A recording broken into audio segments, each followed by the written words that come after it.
নমস্কার, সবাই কেমন আছেন? Welcome to my YouTube channel. আজকে আমি আপনাদের সঙ্গে শেয়ার করব চিকেন কারি রেসিপি। ভিডিওটা কেউ স্কিপ করবেন না, পুরো রেসিপি ভিডিওটা দেখতে থাকুন। উপকরণে লাগছে 400 গ্রাম চিকেন, পেঁয়াজ, টমেটো, কাঁচা লঙ্কা, আলু, আদা বাটা, রসুন বাটা, হলুদ, নুন, জিরে, লঙ্কা গুঁড়ো, সর্ষের তেল। প্রথমে আমরা চিকেনটাকে সর্ষের তেল, হলুদ 1 চামচ, 1 চামচ জিরে গুঁড়ো, 1 চামচ নুন দিয়ে ভালো করে ম্যারিনেট করে নেব। ম্যারিনেট করে আধ ঘন্টা রাখতে হবে। প্রথমে কড়াতে পরিমাণ মতো সর্ষের তেল দিতে হবে, তারপরে কেটে রাখা আলুগুলো দিয়ে দিতে হবে।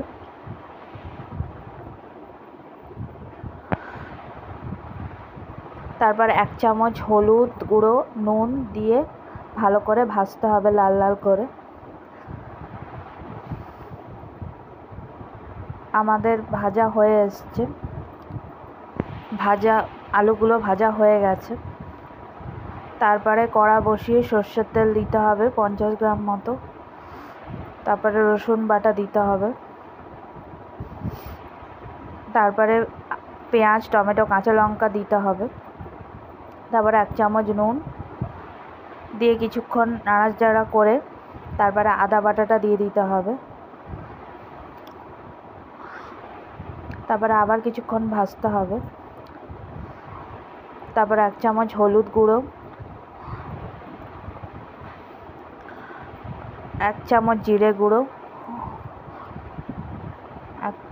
1 চামচ লঙ্কা গুঁড়ো দিয়ে ভালো করে ভাজতে হবে মশলাটাকে।